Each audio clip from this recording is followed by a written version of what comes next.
아멘. 주님 감사합니다. 주님 감사합니다. 아멘. 자, 오늘 우리에게 주신 하나님 말씀 보시겠습니다. 자, 오늘 우리에게 주신 하나님 말씀 고린도전서 12장 말씀 보실게요.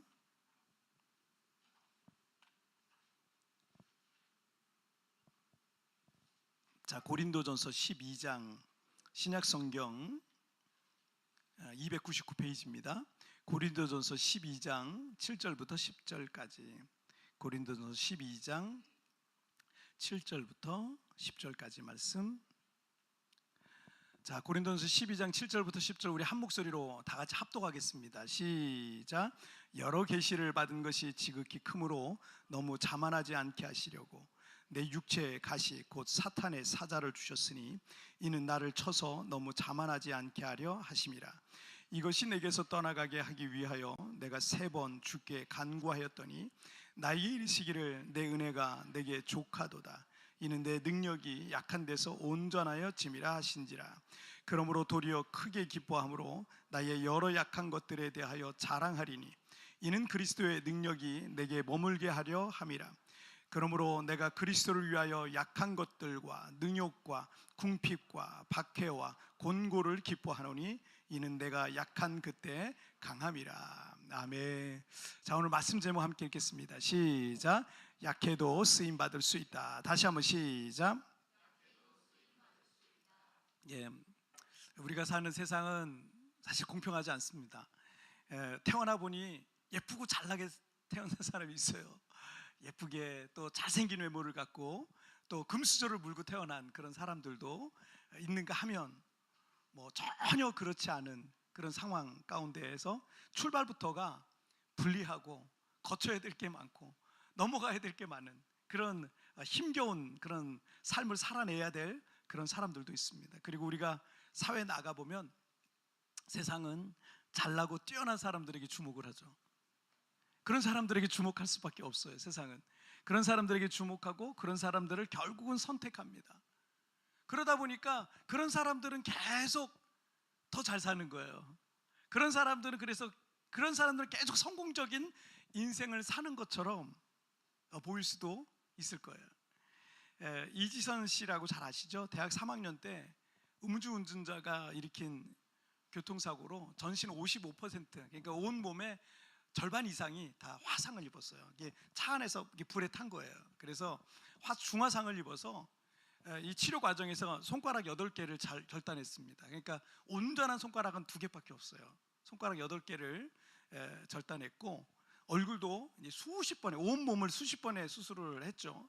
얼굴도 여기 허벅지 살, 엉덩이 살 띄어다가 여기 또 이렇게 다 붙이고 이런 이 재건 수술을 수십 차례 받았습니다. 그래서 얼굴도 저 대학 3학년, 대학교 4학년 때 저 예쁜 얼굴이 아니라 완전히 일그러진 그런 얼굴이 돼버렸죠. 하지만 그런 엄청난 역경을 믿음으로 극복하면서 그 유명한 그 베스트셀러죠. 지선아 사랑해라는 그런 이 책을 통해서 수많은 사람들에게 희망을 심어줬습니다. 그 이후에 이제 미국으로 건너가죠. 이제 후원자가 나타났어요. 그래서 미국으로 건너가서 보스턴 대학하고 또 컬럼비아 대에서 석사를 2개를 했고요. UCLA에서 박사를 합니다. 박사학위를 받은 뒤에 2017년에 이제 들어와서 우리 그 기독교 명문 사립 대학인 이 한동대학교에서 교수로 이제 학생들을 가르치게 되죠. 그리고 2023년부터는 모교인 이화여자대학교에서 교수로 재직 중에 있습니다. 이지성 교수는 이렇게 말을 합니다. 인생은 끝이 없는 동굴이 아니라 끝이 있는 터널이다. 인생은 가도 가도 끝이 없는 그 새카만 동굴이 아니라 끝이 있는 터널이다. 혹여라도 절망적인 상황에 이르게 되었더라도 모든 게 다 끝난 것처럼 내 인생이 완전히 끝난 것처럼 그렇게 좌절하지 말라는 거예요. 터널의 끝이 반드시 나오게 될 것입니다. 목사님의 아들인 닉 부이치치는 이 선천적으로 태어나 보니까 팔다리가 없이 태어났어요. 우리가 조건이 나쁘다, 환경이 안 좋다, 가진 게 없다라고 말하지만 이런 사람 앞에서 그런 말 할 수 있겠어요? 닉 부이치치는 전 세계 사람들에게 희망을 안겨주는 전도자요, 또 강연가로 아주 귀하게 쓰임 받고 있습니다. 그가 이렇게 말합니다. 내게는 팔도 없고 다리도 없지만 한계도 없다라고 말합니다. 그는 팔과 다리가 없어도 날마다 새로운 것에 도전한다라고 말하고 있어요. 그리고 실제로 그는 정말 날마다 새로운 것에 도전하고 있어요. 골프도 치고요, 축구도 하고요. 축구를 어떻게 해요? 수영도 해요. 수영도 팔다리가 없는데 수영을 해요. 수영도 하고 못하는 게 없어요. 한계가 없다는 거예요. 한계가 없다. 여러분, 그러니까 나는 뭐 부족하다, 여러분 우리 학생들, 어린 학생들, 나는 부족하다, 나는 가진 게 없다, 나는 실력, 그런 말 하면 안 돼요. 못하는 게 한계가 없어요. 한계가 없어요. 그가 어떻게, 여러분, 이 사람이 이럴 수 있을까요? 이 사람이 이렇게 얘기를 해요. 최고의 장애는 당신 안에 있는 두려움이다 라고 했어요. 최고의 장애가 뭐다고요? 내 속에 있는, 내 마음에 있는 두려움, 그게 최고의 장애라는 거예요. 두 팔, 두 다리 멀쩡하고 건강해도 마음의 장애가 있는 사람은요, 사실 아무것도 할 수 없어요. 저렇게 멀쩡해가지고 왜 저러지, 이런 사람 있잖아요. 아무것도 정말 할 수 없어요. 겉으로 보이는 게 진짜 장애가 아니에요. 닉 부이치치가 강연을 할 때 꼭 두꺼운 성경책을 항상 가지고 나갑니다. 그리고 이 자신이 넘어졌다가 다시 일어나는 시범을 보여주거든요. 근데 팔과 다리가 없으니까 이 머리로 이 두꺼운 성경책을 딛고 그리고 힘겹게 다시 일어나는 거예요. 세상 사람들은 약한 자는 쓸모없다라고 말하지만 성경은 약해도 쓰임받을 수 있다, 이 말씀을 믿어라, 이 말씀이 너를 강하게 할 것이다 라고 닉 부이치치가 말하고 있는 거예요. 내가 딛고 일어난 이 성경처럼 여러분도 할 수 있다, 이 말씀을 믿어라 라는 거죠.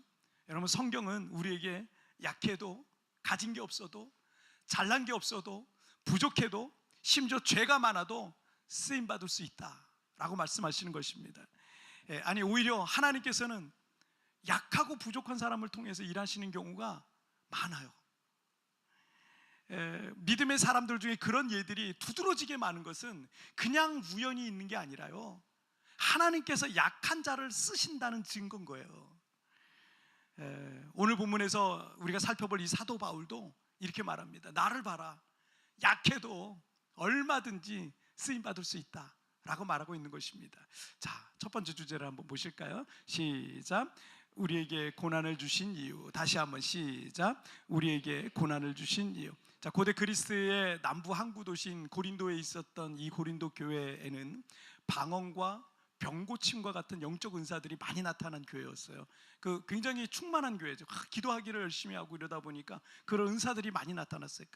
그런데 이 고린도 교회는 바울 사도가 개척했거든요. 근데 바울 사도는 순회 전도자였고 순회 선교사였잖아요.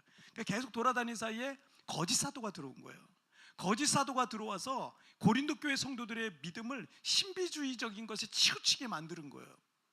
그래서 바울은 그러니까 바울 사도는 그런 은사도 없지 않냐, 막 이런 식으로 막 했나 보죠. 그러니까 바울 사도가 이 고린도 후서 12장을 시작하면서 자신이 14년 전에 경험한 일을 꺼내고 있어요. 14년 전에 천국에 이끌러 올려갔다. 내가 천국에 이끌려고 가. 여러분, 천국에 갔다 온다는 게 쉬운 게 아니잖아요. 바울 사도 그걸 천국을 갔다 온 거예요. 천국에 갔다 왔는데 거기서 너무나 놀라운 계시의 말씀들을 듣고 봤다라는 것을 조심스럽게 꺼내놓고 있습니다. 그런데 그는 지난 이 14년 동안 자신이 천국에 이끌려 올라가서 봤던 그 놀라운 일에 대해서 성도들에게 단 한 번도 얘기한 적이 없어요. 14년, 여러분 14년입니다. 14년, 얼마나 긴 세월이에요. 그 기간 동안 자기가 본 게 너무나 놀라운 게 있는데 이거를 한마디도 안 했어요. 왜냐하면 성도들이 하나님의 말씀과 이 복음을 떠나서 신비주의 신앙에 빠지거나 혹은 하나님께 집중하는 것이 아니라 바울 사도에게 집중할까봐, 바울 사도에게 더 집중할까봐, 그럴까봐 그래서 얘기를 안 한 거예요. 그런 신비한 일이 없다는 게 아니에요. 그런 체험들이 없다는 게 아니고 그런 특별한 은사가 없다는 게 아닙니다. 그런데 그런 것에 치우치다 보면은 복음에서 떠날 가능성이 커요. 성도들의 믿음을 병들게 만드는 거예요. 그래서 고린도후서 12장 5절 말씀에서 내가 약한 것들 외에는 자랑하지 않을 것이다. 약한 것들만 자랑할 것이다. 최근 수년 전에부터 유튜버를 통해서 활발하게 활동하고 있는 박혁 전도사라는 사람, 전도자라는 사람이 있어요. 전도사가 아니고 전도자라는 사람이 있어요. 영상에 많이 뜹니다. 1993년생이에요. 33살이에요. 병을 치료하고 귀신을 쫓아내는 축사, 여러 가지 예언하는 그런 사역과 집회를 이어갑니다. 바울 사도가 말했듯이 그런 게 없다는 건 아니에요. 있어요. 있을 수 있어요. 있을 수 있습니다. 여러분, 그런데 사도 바울조차도 그런 부분이 강조되게 되면 사람들이 자신에게 집중할까 봐, 그런 놀란 영적 경험도 어떻게 해요? 14년 동안 다 입 다물고 있다가 내가 그 천국 바라보면서 그 천국 사모하면서 가야지 이러고 있는데 자꾸 그런 체험도 없다고 바울 사도는 맨날 말씀만 전하지, 막 그런 체험도 없다 막 이런 식으로 얘기를 하니까 그런 거 있다. 근데 구체적으로 얘기를 안 하잖아요. 그런 영적 체험도요 14년 만에 성도들이 하도 연약하니까 부득불 그 얘기를 언급을 하는 거예요. 그러니 여러분, 이 최근에 이런 사람들이 종교 유튜버라고 할 수 있는데 그 사람들이 그 신기하니까 막 엄청 봐요. 몇십만 명씩 봅니다. 그 종교 유튜버가 하는 일이 얼마나 위험한 일입니까? 복음을 변질시킬 수 있는 거예요. 어떤 그 보는 그 짧은 영상에 보니까 이 유튜버가 어떤 그 서양인지 뭐 어떤 중남미인지 거기 여자한테 빨간 카드, 불이 그려 있어요. 불이 그려 있는 카드를 손을 이렇게 내밀고 있어요. 거기서 손바닥에 올리니까 아 뜨거 이러면서 막 뒤지러지는 거야. 그래서 뭐냐고. 그래서 뭐냐. 그 다음에 so what이 더 중요한 거예요. 그 다음에 뭐냐고. 삶이 변화돼야 되잖아요. 근데 그런 것만 자꾸 강조하고 그걸 찍어가 사진 영상을 찍어서 자꾸 올리고 그러니까 사람들이 신기해서 자꾸 보고 가짜예요, 가짜. 여러분 속지 마세요. 절대 속지 마세요. 바울 사도를 보면 아실 수 있잖아요. 사람들이 예수 그리스도가 아니라 자꾸 그 유튜버에 집중하는 그 형제가 처음에 회개하고 주님께로 돌아오길 바라지만 그 형제가 처음에 사역할 때는 순수했어요. 자기가 이제 청년이니까 영어를 할 줄 아는 청년이니까 돌아다니면서 사람들 전도하고 막 이랬단 말이에요. 기도해주고 막 이랬단 말이에요. 근데 어느 순간부터 약간 이상하게 변하더라고요. 머리도 길게 길러요. 파마를 했어요. 옷도 꼭 뭐 굉장히 멋진 옷을 또 입고 나오고 막 하여튼간 패션적으로도 뭐 엄청나게 막 꾸미고, 이거 좀 문제가 점점 이상해지. 그 다음에 예언을 엄청 하는 거예요. 무슨 이상한 예언. 여러분 가짜입니다. 절대 그런 거에 집중하지 마세요. 보지도 마세요. 그런 거. 앞으로 이제 어떻게 되는지 보세요. 100% 사이비 이단으로 발전하게 됩니다. 지금도 이단성이 아주 농후합니다. 그래서 여러분, 이 바울은 이 5절에서 뭐라 그래요? 나는 그런 거 얘기 안 한다. 나의 약한 것들을 오히려 내가 자랑하겠다라고 말하고 있는 거예요. 자, 그리고 7절 말씀을 보실게요. 시작.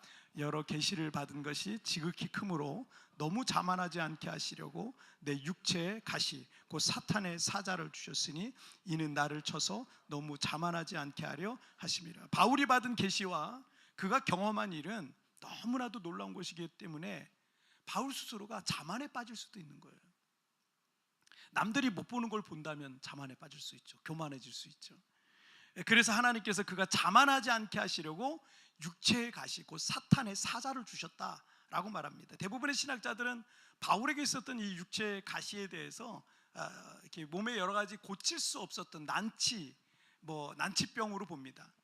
뭐 안질이라든지 간질병이었지 않았을까 이렇게 추측을 해봅니다. 그게 뭔지는 정확히 알 수는 없지만 이 바울의 건강 문제 때문에 늘 바울이 건강이 늘 약했던 것 같아요. 늘 고통을 받았어요. 그래서 여러분 바울 사도 전도여행을 쭉 보면 항상 누가가 따라다녀요. 누가가 직업이 뭐예요? 의사예요, 의사. 그래서 하나님께서 그 누가라는 사람을 붙여주셔서 이 전도자 이 선교사 바울이 다닐 때마다 누가가 옆에서 또 쓰러지면 또 간호해주고 또 아프면 또 치료해주고 그 역할을 의사 누가가 누가복음의 저자고 사도행전의 저자인 누가가 그 일을 했습니다.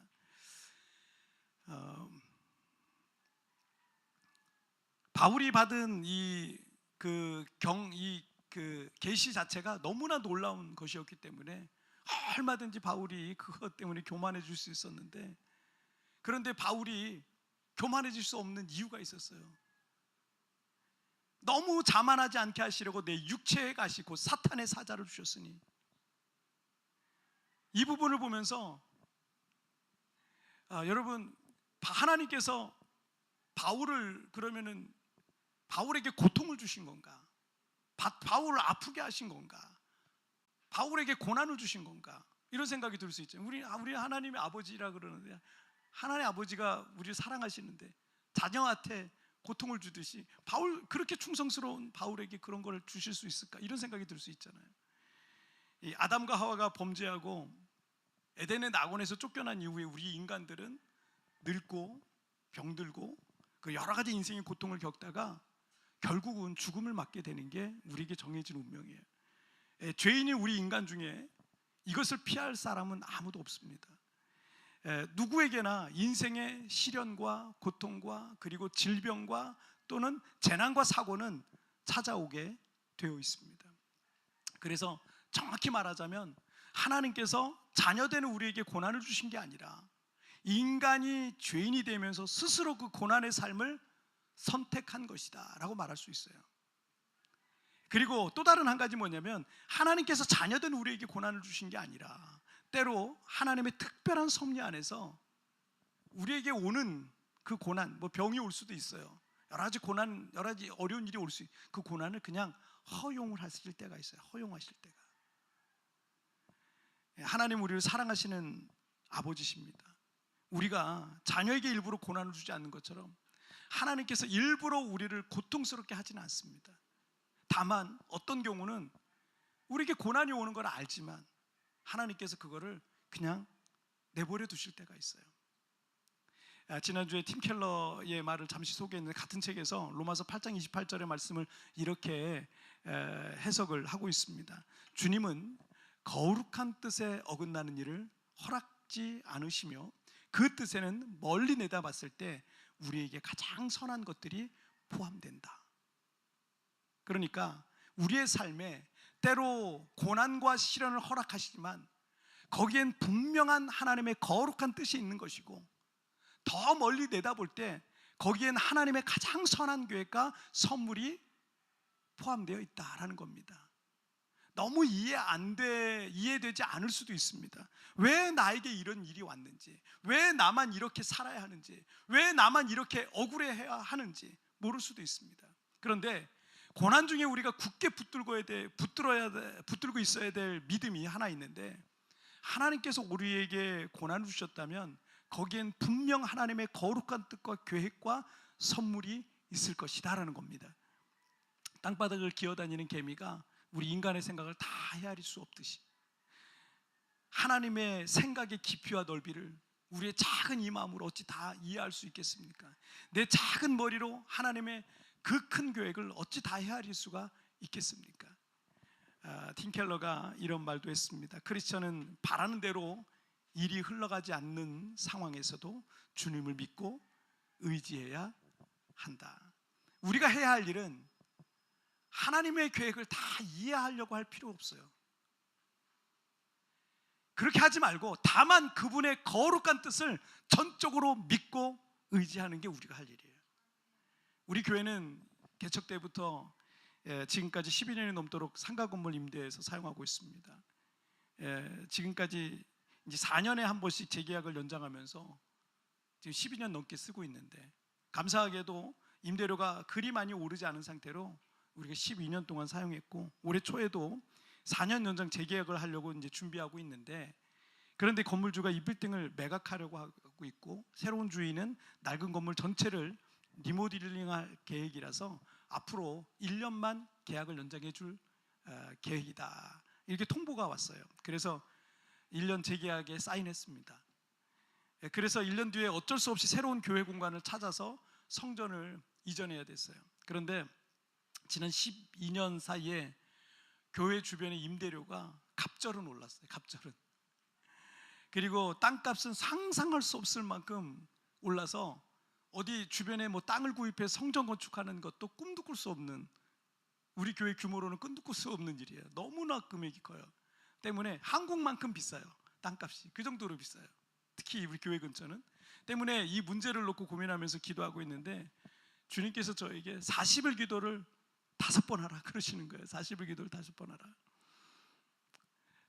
그런 감동을 주셔서 저와 우리 교회가 할 수 있는 일은 기도밖에 없었습니다. 그래서 첫 번째 40일 기도를 시작했는데 그 첫 주에, 기도 시작하자 며칠 안 됐어요. 첫 주에 건물 오피스로부터 내년 4월에 계약이 끝난 뒤에 2년 정도 더 연장이 가능하다는 거예요. 그래서 당장 1년 뒤에 이사해야 될 줄 알았는데 40일 기도하자마자 추가로 2년, 그러니까 총 3년 동안 연장이 가능해진 겁니다. 조급하던 마음이 조금은 좀 가벼워졌습니다. 두 번째 40일 기도를 시작하는데 성전을 이전을 위한 특별 기도 뭐 이런 종류의 기도가 나오지 않고 하나님이 찾으시는 예배자, 이런 주제를 저에게 또 주시는 거예요. 그래서 그런 주제에 온 교회가 마음을 집중하고 40일 동안 예배했습니다. 그런데 이 기간에 여러분 성도들이 얼마나 은혜로 충만해지는지, 교회 가운데 성령으로 얼마나 충만해지는지, 많은 성도들도 새롭게 교회에 등록하시기도 했고요. 제가 지난 13년 동안 우리 교회를 목회하면서 우리 교회 안에서 영적인 분위기가 이렇게 좋은 때가 없었어요. 이렇게 충만한 모습을 본 적이 별로 없습니다. 기도회에 참석하는 성도의 수도 눈에 띄게 많았어요. 때로는 우리의 생각대로, 우리의 바라는 대로 상황이 흐르지 않을 수가 있습니다. 그때 왜 주님 내게 고난을 주셨나 라는 생각이 들 수 있습니다. 하지만 전적으로 주님을 믿고 의지하십시오. 그 고난을 통해서 일하시는 하나님의 역사를 보게 될 줄 믿습니다. 자, 우리 두 번째 주제 보실게요. 시작. 약한 데서 온전해지는 능력. 다시 한번 시작. 약한 데서 온전해지는 능력. 자, 어느 누구도 약한 걸 좋아하는 사람이 없어요. 자신이 약하면 선택받을 수 없고 쓰임받을 수 없고 실패할 수밖에 없고 결국은 살아남을 수 없다는 것이 이 세상의 질서 아니겠습니까? 그래서 우리는 더 똑똑해지려고, 더 강해지려고 노력을 합니다. 그런 사람만이 선택받을 수 있고 쓰임받을 수 있고 성공할 수 있게 되고 또 결국은 이 세상의 무한 경쟁에서 살아남을 수 있는 사람이라고 믿기 때문에 그렇습니다. 자, 8절 말씀을 보실까요? 시작. 이것이 내게서 떠나가게 하기 위하여 내가 3번 주께 간구하였더니. 자, 사도 바울에게 있었던 육체의 가시, 고질병, 난침병 혹은 불치병은요, 그를 늘 괴롭히는 문제였어요. 육체적으로도 힘들었지만 성도들을 기도해주면 성도들의 병이 떠났어요. 병이 났어요. 그런데 오히려 자신의 병은 못 고치니까 맨날 목사님이 아픈 거예요. 예를 들어서 그 성도들이 목사님이 기도해줘서 나는 병이 낫는데 왜 목사님은, 사도 바울은 자기에게 있는 병은 못 고치나? 이런 어떤 의심의 눈초리가 있는 듯 했습니다. 그래서 그 병을 치료해달라고 3번 주께 간구했다라는 표현이 나오죠. 3번이라는 것은 성경에서 삼은 완전수를 말해요. 무슨 얘기냐면 병을 고쳐줄 때까지 계속 기도하고 있었다는 얘기예요. 계속 병 고쳐달라고 끈질기게 계속 기도하고 매달리고, 기도의 사람 바울이 그냥 설렁설렁 기도했겠습니까? 얼마나 끈질기게, 얼마나 집요하게, 얼마나 간절하게 절박하게 기도했겠습니까? 그러던 어느 날 응답을 받았는데 그 응답이 9절이었어요. 시작. 나에게 이르시기를 내 은혜가 내게 족하도다. 이는 내 능력이 약한 데서 온전하여 짐이라 하신지라. 그러므로 도리어 크게 기뻐함으로 나의 여러 약한 것들에 대하여 자랑하리니 이는 그리스도의 능력이 내게 머물게 하려 함이라. 이제 사도 바울은 주님, 이 병 때문에 제가 너무 힘듭니다. 성도들 앞에도 부끄럽습니다. 면목이 없습니다. 제발 고쳐주세요. 뭐 이렇게 기도했지만 주님께서 어떤 응답을 주셨어요? 내 은혜가 내게 족하도다. 노, 거절하신 거예요. 바울은 이 사도와 이방인을 위한 선교사로 자신의 삶을 완전히 하나님께 바친 사람입니다.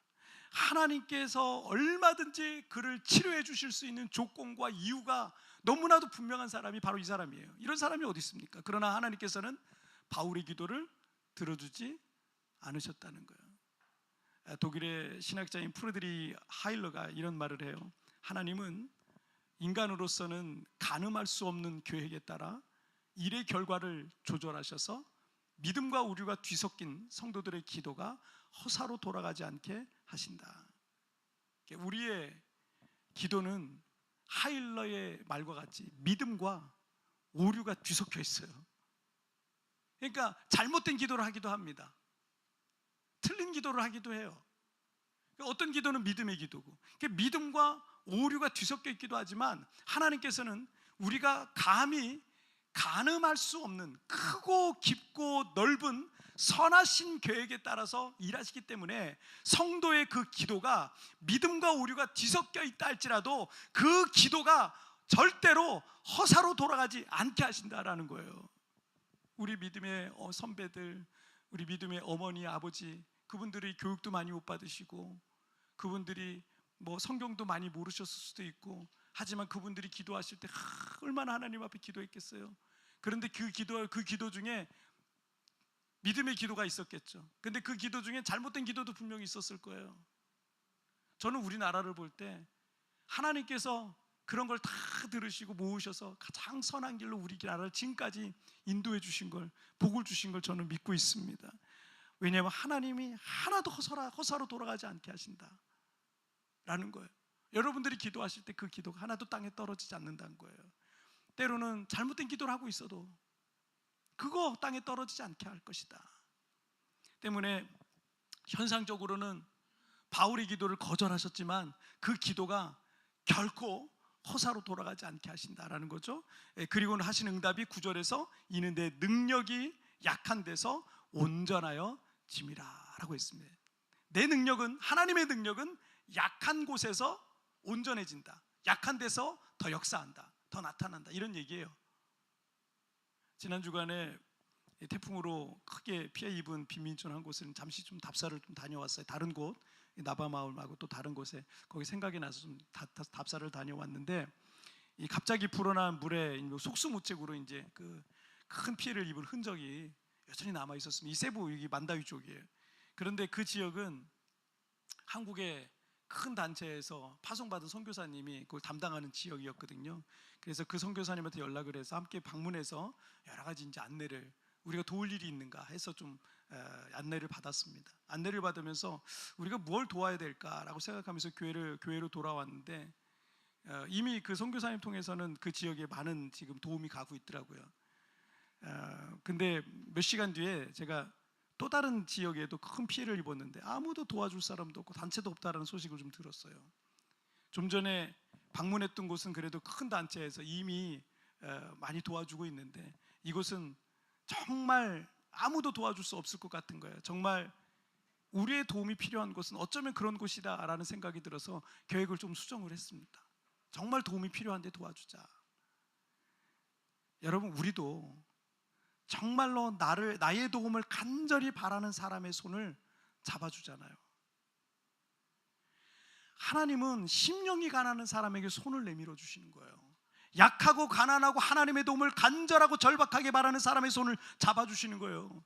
때문에 우리가 약할 때, 내가 약할수록 하나님의 능력은 우리에게 더 강하게 흘러들어오는 거예요. 더 많이 흘러들어오는 거예요. 사도 바울이 강할 때, 잘 나갈 때 하나님께서는 그를 사용하지 않았어요. 도리어 그가 다메섹 도상에서 눈이 멀었을 때 그를 찾아와 주셨어요. 만나 주셨어요. 그가 나는 실패했다, 나는 끝장났다, 나는 더 이상 아무 희망이 없다고 생각할 때 주님은 그 손을 잡아서 끌어주셨다는 거예요. 내가 강하면 강할수록 하나님의 능력은 나를 통해서 나타날 수가 없어요. 여러분, 혹시 잘난 분 있습니까? 능력 있는 분 있습니까? 아무 걱정고 고통도 없는 분 있습니까? 힘을 빼세요. 너무 강하면 하나님이 할 일이 없어요. 여러분에게 하실 일이 없어요. 몸에 힘을 빼야 됩니다. 영적으로 힘을 좀 빼야 돼요. 그래야 하나님이 나를 도와주시지. 만약 바울에게 육체의 가시가 없었다면 그는 교만해질 수도 있고 영적으로 나태해질 수도 있었을 겁니다. 하지만 그 육체의 가시 때문에 그는 평생 겸손할 수밖에 없었어요. 늘 하나님만 의지할 수밖에 없었던 것입니다. 그러면 그럴수록 하나님만 의지하고 하나님만 바라보고 하나님만 구하니까, 그러면 그럴수록 하나님은 바울에게 더 나타나셨던 거예요. 자, 10절 말씀을 한번 보실까요? 시작.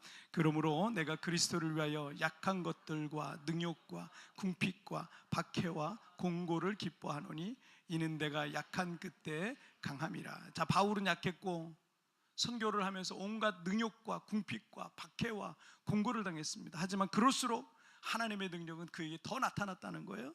아니, 오히려 약해야 하나님 앞에 쓰임받는 놀라운 비밀을 바울 사도는 발견했던 겁니다. 약해야 하나님의 능력이 더 나타나는구나. 그래서 우리에게 어떤 약함이 있다면, 여러분에게 어떤 육체의 가시가 있다면, 어떤 사람이 여러분에게 또 가시가 될 수도 있겠죠. 어떤 환경이 여러분에게 가시가 될 수도 있겠죠. 질병이 가시가 될 수도 있겠죠. 여러 가지 조건들이 여러분에게 가시가 될 수 있어요. 그런 약함이 있다면 여러분 기뻐하세요. 하나님께서 일하실 시간이 되었습니다. 하나님께서 나를 통해 영광을 받을 때가 온 겁니다. 나의 쓰러진 빈 그릇에 하나님께서 새로운 것을 채울 때가 된 것을 믿으시길 바랍니다. 자, 오늘 말씀 정리해 보겠습니다. 두 가지. 시작. 우리에게 고난을 주신 이유 약한 데서 온전해지는 능력. 다시 한번 시작. 우리에게 고난을 주신 이유 약한 데서 온전해지는 능력. 여러분, 그렇습니다. 약해도 쓰임 받을 수 있어요. 약해도. 저 같은 경우도 저는 건강했던 적이 별로 없거든요. 평생 동안 늘 약했던 것 같아요. 몸도 늘 말랐고, 지금이 제 평생에 가장 뚱뚱한 때예요. 20대 30대 때보다 20kg가 더 쪘으니 얼마나 제가 이제 통통합니까? 그런데 저는 평생 동안 건강한 적이 없었어요. 잘난 게 또 하나도 없어요. 자랑할 것도 하나도 없어요. 그러다 보니까 주님만 의지하고 주님만 바라보게 되더라고요. 여러분, 약한 게 있으면, 너는 다른 사람들은 참 불행하다고 생각할지 모르지만 우리는 아니에요. 약한 게 있으면 우리는 하나님이 일하시는 걸 보게 될 거거든요. 하나님의 역사를 보게 될 거거든요. 여러분, 그 사실을 기억하세요. 여러분이 쓰러졌다면 그 쓰러진 빈잔을 다시 일으켜 세우시고 새로운 것을 채우실 그 하나님을 여러분 신뢰하시길 바랍니다. 우리 찬양 같이 드리겠습니다.